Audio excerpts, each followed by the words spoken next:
Pendant des décennies, Olivier Mine a incarné le visage souriant, mesuré et élégant de la télévision française. Animateur culte de Fort Boyard, comédien de théâtre, chroniqueur occasionnel et figure familière du service public, il a toujours su garder un savant équilibre entre charisme et discrétion. On le connaissait pour son humour raffiné, sa culture impressionnante et sa voix reconnaissable entre mille.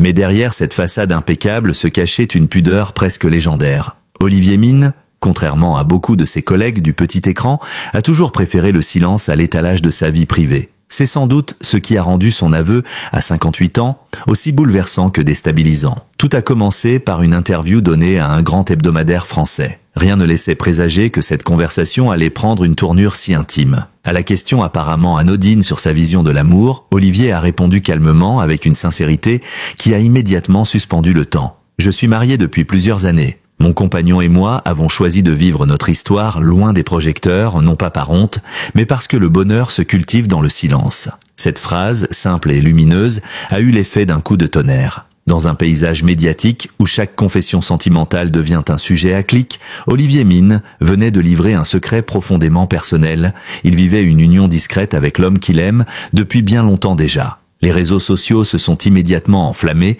les médias ont repris la nouvelle, et le public, entre surprise et admiration, a salué ce geste d'une rare authenticité. Pourtant, cette révélation ne doit rien au hasard. Ceux qui le connaissent de près savent combien Olivier a longtemps lutté contre la pression médiatique. Depuis ses débuts dans les années 1990, il a été confronté à la curiosité insistante des tabloïds. On l'a souvent interrogé sur son célibat, sur ses amitiés, sur les raisons de sa réserve. Il répondait toujours avec élégance, d'un sourire ironique ou d'une pirouette verbale. Mais jamais il ne laissait transparaître la moindre faille. Ce contrôle absolu de son image était à la fois un rempart et une prison. Le moment où il décide de se confier coïncide aussi avec une évolution personnelle. En atteignant la maturité, Olivier semble avoir voulu reprendre possession de sa propre histoire. Après des années passées à animer des émissions familiales, il avait besoin d'exister autrement. D'être reconnu non plus comme une simple icône de la télévision, mais comme un homme complet, capable d'assumer son amour sans crainte des jugements. Dans cette interview, son ton n'était pas celui d'un provocateur, mais d'un homme apaisé. On sentait dans ses mots une tendresse infinie pour son compagnon, une gratitude tranquille envers la vie et une volonté claire, ne plus jamais se cacher. Le public, qu'il a toujours considéré comme un animateur bienveillant, a été profondément touché par cette confession. Les messages d'amour et de soutien ont afflué. Des générations entières de téléspectateurs de toutes orientations confondues ont salué son courage. Certains y ont vu un acte militant, d'autres simplement une belle déclaration d'amour. Mais tous s'accordèrent sur une chose. Olivier Mine venait, à sa manière, de briser un tabou encore bien présent dans le monde du divertissement français. Ce premier de sa vérité marque un tournant symbolique, car il ne s'agit pas seulement d'un coming out tardif, mais d'une réconciliation. Réconciliation avec lui-même, avec son passé, avec une époque où aimer différemment signifiait encore se taire. En se dévoilant, Olivier a offert un exemple puissant, celui d'un homme libre, fier de ce qu'il est et surtout profondément humain. Ce geste, à la fois intime et universel, a ouvert la voie à un dialogue nouveau entre le public et ses figures médiatiques. Comme si, soudain, la télévision avait cessé d'être une vitrine pour redevenir un miroir, celui d'une société en quête d'authenticité. Derrière le sourire chaleureux et la prestance tranquille d'Olivier Mine se cache une histoire complexe, empreinte de solitude, de doute, mais aussi d'une grande résilience. Pour comprendre pourquoi cet homme a longtemps choisi le silence, il faut remonter à son enfance, à une époque où la différence n'avait pas encore droit de cité. Né à Bruxelles d'un père belge et d'une mère française, Olivier a grandi dans un foyer cultivé, ouvert sur le monde, mais aussi marqué par une rigueur typiquement européenne. Très tôt, il se distingue par une curiosité insatiable, une passion pour la littérature et le théâtre. Il rêve déjà d'un univers plus grand que lui, d'un lieu où les mots auraient le pouvoir de rassembler, d'apaiser et de transformer. Son adolescence est celle d'un garçon discret, observateur, souvent à l'écart. Il sait qu'il est différent, sans pouvoir encore nommer cette différence. À l'école, il se réfugie dans les livres, les pièces de Molière et les vers de Rimbaud. Ce goût pour la poésie deviendra plus tard une armure. Derrière les métaphores, il pouvait cacher ses émotions sans jamais trahir son secret. Dans une société où l'homosexualité restait marginalisée, Olivier apprend vite à se taire, à ne pas donner prise aux moqueries, à contrôler ses gestes et ses mots. Cette discipline du silence, acquise dès l'enfance, le suivra longtemps. Lorsqu'il débarque à Paris pour suivre des études de lettres et de théâtre, c'est un jeune homme plein d'ambition mais aussi de retenue. Le monde de la télévision, qu'il découvre presque par hasard, lui ouvre des portes insoupçonnées. Sa prestance naturelle, sa voix grave, son sens du rythme et son humour lui valent rapidement des premiers rôles à l'écran. Mais derrière le succès, il reste habité par une peur viscérale. Celle d'être jugé non pour son talent, mais pour ce qu'il est. Dans les années 1990, rares sont les figures publiques à oser s'affirmer ouvertement homosexuelles. Le monde du divertissement, souvent progressiste en façade, reste prisonnier de ses propres codes. L'image du présentateur, parfait, ne devait rester lisse, hétéronormé, conforme à un idéal familial. Olivier s'y plie, par instinct de survie plus que par conviction, il se construit un personnage public impeccable, un gentleman cultivé et mystérieux. Ce masque, qu'il porte avec élégance, devient sa seconde peau. Mais à quel prix ? Derrière les projecteurs, l'homme s'interroge, il multiplie les expériences professionnelles, se jette corps et âme dans le travail, comme pour fuir un vide intérieur qu'il ne peut combler. Ceux qui ont eu la chance de le côtoyer parlent d'un être sensible, profondément humain, mais souvent mélancolique. Ces rares confidences laissent entrevoir une quête existentielle. Comment concilier succès public et vérité intime ? Cette tension permanente entre lumière et ombre forge sa personnalité. Plus il devient célèbre, plus il s'isole. Le plateau de télévision, avec ses rires et ses applaudissements, devient un refuge fragile. Chaque émission terminée, il retourne à son appartement parisien, loin du tumulte, où seul le silence lui tient compagnie. Dans cette solitude choisie, il écrit, lit, médite. Il observe le monde sans jamais vraiment s'y sentir à sa place. Il sait que son secret, s'il venait à être révélé trop tôt, pourrait tout compromettre. Sa carrière, son image, son équilibre, mais ce que le public ignore, c'est que cette même solitude allait un jour le conduire vers l'amour. Car c'est justement dans ce retrait que le destin place sur sa route l'homme qui changera sa vie. Leur rencontre n'a rien d'extraordinaire en apparence et pourtant, elle marquera un tournant décisif dans son existence. Un lien discret, tissé dans la confiance et la bienveillance, va lui redonner foi en lui-même. Pour la première fois, Olivier comprend qu'aimer sans peur n'est pas une faiblesse, mais une forme de courage. Avant de s'affirmer publiquement,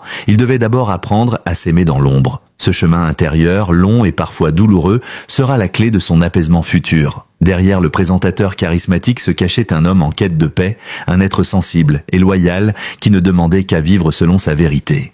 C'est souvent dans les moments les plus inattendus que naissent les plus grandes histoires d'amour. Pour Olivier Mine, cette rencontre qui allait bouleverser sa vie n'eut rien d'un coup de foudre hollywoodien. Elle se produisit dans la simplicité la plus totale, une soirée privée, un échange de regards, une conversation autour d'un livre. Rien de spectaculaire, mais tout d'essentiel. Cet homme, discret lui aussi, partageait avec Olivier une même sensibilité, une même pudeur et cette même conscience que le bonheur ne se proclame pas à grand bruit, il se protège. Leur relation se construit d'abord à pas feutrés. Deux âmes timides qui apprennent à se connaître, à s'apprivoiser, à s'aimer loin du tumulte. Olivier, qui a toujours vécu dans le regard des autres, découvre pour la première fois la douceur d'un amour vécu dans l'intimité absolue. Pas de photographe, pas de tabloïd, pas de rumeurs, seulement deux hommes qui s'aiment sincèrement. Pourtant, ce choix du secret n'est pas seulement romantique, il est aussi une nécessité. À l'époque, la télévision française reste frileuse, parfois cruelle. Les moqueries, les sous-entendus et les jugements sont encore monnaie courante. Pendant 15 ans, ils vont donc bâtir une relation fondée sur la discrétion, la loyauté et la complicité. Le couple apprend à vivre dans les interstices du monde public, aménager un espace privé au cœur d'un univers d'exposition permanente. Le compagnon d'Olivier, d'un tempérament réservé, n'a jamais cherché la lumière, il a préféré être l'ombre douce à ses côtés, celle qui le soutient, l'écoute et l'encourage, sans jamais exiger de reconnaissance publique. Dans ce silence choisi, ils trouvent leur équilibre. Le matin, Olivier part tourner ou animer ses émissions. Le soir, il retrouve le calme du foyer, le rire de celui qu'il aime, les discussions qui effacent la fatigue et les masques. Loin des caméras, il redevient simplement un homme. Mais cette vie double n'est pas sans coup. Le poids du secret en finit parfois par peser. Il y a les dîners où l'on évite les questions trop personnelles, les interviews où l'on doit détourner le sujet, les soirées mondaines où il faut venir seul pour préserver les apparences. Parfois, Olivier ressent la fatigue de devoir effacer une partie de lui-même pour continuer à plaire au public. Ce décalage entre l'homme qu'il est et celui qu'il incarne devant les caméras devient insupportable. Il rêve d'un monde où il pourrait marcher main dans la main sans craindre les gros titres, d'un monde où aimer ne serait plus un acte de bravoure. Pourtant, malgré la tension, leur amour tient. Ils traversent les années, les distances, les doutes. Leur secret devient un serment, car s'aimer en silence, c'est aussi apprendre à se faire confiance sans condition. Olivier dit souvent à ses proches que ce lien l'a sauvé. Sans cette relation, il aurait sans doute sombré dans le cynisme ou la solitude. Cet homme, dans l'ombre, lui a redonné foi en la vie, lui a rappelé que derrière les projecteurs, il existe une autre forme de lumière, celle du cœur. Les rares amis mis dans la confidence décrivent un couple paisible, cultivé, complice, toujours attentif l'un à l'autre. Ensemble, ils voyagent, partagent une passion pour la littérature, l'histoire et les arts. Ils s'offrent des escapades anonymes dans les petites villes d'Europe, où personne ne les reconnaît, où ils peuvent être eux-mêmes. Ce sont ces moments suspendus qui cimentent leur union. Mais vient un jour où le silence ne suffit plus. Olivier comprend qu'il ne peut pas continuer à se cacher sans renier une part essentielle de son identité. Ce n'est plus seulement une question d'amour, mais de dignité. Après des années de demi-mesure, il décide d'officialiser son union. Un mariage discret, célébré dans la plus stricte intimité, loin des flashs et des regards. Quelques amis triés sur le volet, un serment échangé, un baiser discret, et cette promesse que plus rien ne les séparera. Ce mariage secret restera longtemps l'un des mieux gardés du show business français. Mais pour Olivier, il n'a jamais été question de cacher son amour par honte. C'était un choix de pudeur, une façon de protéger ce qu'il avait de plus précieux. Comme il le dira plus tard, ce n'est pas parce qu'on vit à la télévision qu'on doit y exposer sa vie. Ce que j'ai avec lui, c'est sacré. Cette phrase résume toute sa philosophie. Aimer en silence pour mieux durer. Pourtant, après des années de discrétion, il sent que le moment est venu de parler. Non pas pour choquer, ni pour provoquer, mais pour inspirer. Le besoin de vérité s'impose enfin, comme une libération intérieure. Ce jour-là, Olivier Minet se rendait à ce qu'il croyait être une simple interview télévisée. Rien de plus banal pour lui, habitué depuis 30 ans aux caméras, aux micros et aux questions répétitives sur sa carrière. Mais cette fois, quelque chose d'autre flottait dans l'air, un mélange d'appréhension et de calme déterminé. Après des années à taire l'essentiel, il savait qu'il allait, pour la première fois, se montrer tel qu'il est, sans masque, sans détour. Le journaliste, visiblement ému, l'interroge sur sa vision de la fidélité, de l'amour à long terme, des sacrifices que demande la notoriété. Et c'est là qu'Olivier prend une légère pause, regarde droit dans l'objectif et dit simplement « Je suis marié à l'homme que j'aime, et je ne vois aucune raison de ne plus le cacher ». Ce n'était ni une revendication politique, ni un cri de révolte. C'était une phrase douce, posée, dite avec une sincérité désarmante. Mais à cet instant précis, le plateau entier retient son souffle. La nouvelle se répand comme une traînée de poudre. Les rédactions s'agitent, les réseaux sociaux explosent, les journalistes s'interpellent. Olivier Mine vient de faire son coming out et d'annoncer son mariage. Pour beaucoup, c'est une surprise totale. L'image de l'animateur discret, toujours élégant, mais réservé sur sa vie personnelle, contraste avec la force de cet aveu. Pourtant, pour ceux qui le connaissent vraiment, ce moment semblait inévitable. Depuis quelques années déjà, Olivier montrait des signes d'apaisement, de sérénité nouvelle. Dans ses interviews, il parlait de liberté intérieure, d'amour sans étiquette, de la beauté de la vérité. Son entourage savait qu'il préparait ce moment, sans savoir quand il oserait franchir le pas. La réaction du public dépasse toutes les attentes. Loin de provoquer un scandale, sa confession déclenche une vague d'émotion et de respect. Des milliers de messages affluent sur les réseaux, des anonymes, des fans de longue date, des collègues de télévision, des membres de la communauté LGBTQ+, mais aussi des familles, des parents, des jeunes qui y voient une source d'inspiration. Beaucoup écrivent « Merci Olivier, vous avez parlé pour nous ». Ce geste, si simple en apparence, devient un symbole. Dans un milieu où le paraître règne en maître, où les non-dits sont légion, Olivier ose faire ce que peu avaient déjà fait avant lui, affirmer son identité sans en faire un manifeste. Il ne cherche pas à se transformer en porte-parole, mais son attitude incarne malgré lui un changement d'époque. En un instant, il devient l'exemple d'une France télévisuelle plus ouverte, plus humaine. Pour lui, cette révélation agit comme une délivrance. Les années de silence, les précautions, les mensonges par omission s'effondrent d'un coup. Dans une interview donnée peu après, il confie « J'ai longtemps cru que pour être aimé, il fallait se taire. Aujourd'hui, je comprends que c'est le contraire. Être vrai, c'est offrir le meilleur de soi. » Ces mots résonnent bien au-delà du cadre de la télévision. Ils touchent à quelque chose d'universel. Le besoin d'authenticité, la quête de soi, la peur du jugement. Pour la première fois, Olivier se montre pleinement, et le monde l'accueille sans réserve. Il raconte aussi la réaction de son mari. Bouleversé par la nouvelle, il m'a juste dit « Enfin, mon amour », et c'était tout ce que j'avais besoin d'entendre. Dans les semaines qui suivent, Olivier reçoit une avalanche d'invitations médiatiques. Il refuse la plupart, préférant laisser son geste parler de lui-même. Il ne veut pas transformer sa révélation en campagne. Ce qui compte pour lui, c'est la paix retrouvée. Il continue d'animer ses émissions avec la même élégance, mais désormais, son regard semble plus léger, son sourire plus vrai. Ceux qui le croisent sur les plateaux décrivent un homme libéré, heureux, pleinement lui-même. Certains observateurs y voient une nouvelle étape dans la représentation de l'homosexualité à la télévision française. Olivier Mine, en rompant son silence sans provocation, a ouvert une brèche dans un monde encore marqué par les stéréotypes. Son courage tranquille a plus d'impact que bien des discours militants. Il a montré que la vérité n'a pas besoin de scandale pour exister. Elle a seulement besoin de sincérité. Pour lui, cette révélation marque la fin d'un long exil intérieur. Après tant d'années passées à se dissimuler derrière les rôles, les costumes et les sourires télévisés, il peut enfin respirer. Ce n'est plus Olivier Mine, le présentateur de Fort Boyard, que le public découvre, mais Olivier l'homme, l'amoureux, l'être sensible et libre. Ce qui distingue les grands artistes, ce n'est pas seulement leur talent, mais leur capacité à marquer leur époque. Et Olivier Mine, sans même l'avoir prémédité, est devenu l'un de ces symboles rares, celui d'une sincérité assumée dans un monde de faux-semblants. Sa confession n'était pas une opération médiatique, ni une revendication. C'était un acte d'humanité. Et c'est précisément pour cela qu'il a touché si juste. Après son aveu public, la télévision française a changé de ton. Plusieurs animateurs et comédiens, jusque-là discrets sur leur orientation, ont trouvé en Olivier un modèle d'inspiration. Non pas parce qu'il revendiquait une cause, mais parce qu'il avait montré que l'amour, dans sa forme la plus simple, n'a rien d'extraordinaire, il est universel. Son geste a humanisé une profession souvent accusée de superficialité. À travers lui, le public a redécouvert qu'on pouvait être à la fois star et sincère, figure publique et être vulnérable. Cette évolution dépasse le cadre du divertissement. Elle révèle une transformation profonde de la société française. Pendant longtemps, la télévision a préféré les illusions rassurantes, des couples parfaits,